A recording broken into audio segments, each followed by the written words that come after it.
aad baan u salaamayaa dhammaan ummadda Soomaaliyeed iyo familka fankayga ku xidhan oo dhan. My family. Waxaan rabaa inaan idin ogeysiiyo inaan idin sameeyay YouTube channel ama channel inoo khaasa oo magaciisana la yiraahdo Qamar Suugaani. channelkaas oo aan ugu talagalay wixii xog ama hadday heeso tahay ama hadday barnaamijyo cusub oo idin soo wada tahay inaan idinku soo gudbiyo, inaan arrinka horta idila wadaago.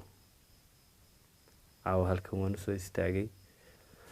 Sidoo kale waxaa jira YouTube badan ama channel badan oo magacayga isticmaala. Waxaan ka codsan lahaa in insha Allah bismillaahi kariim ay magacyadooda ku isticmaalaan kana bedelaan insha Allah magacaygii. Sidoo kale shirkadda Google waxaan u gudbiyay codsi ah in qof kasta magacayga isticmaala ama hees kasta aan qaado copyright geliya in ay tallaabo qaadaan.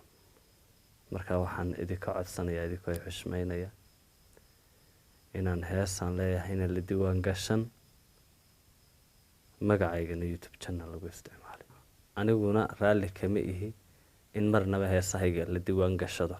Waxaan sidoo kale idin sheegayaa insha Allah inaan idin sameeyo goobaad igala soo xidhiidhaan qofka ama hawliga soo baahda ama maxay ahayd shaqo ama hawliga soo baahda waxa uu igala soo xidhiidhi karaa lambaradan idin muuqda. Wixii maanta ka dambeeyana bartan baad igala soo xidhiidhaysaa.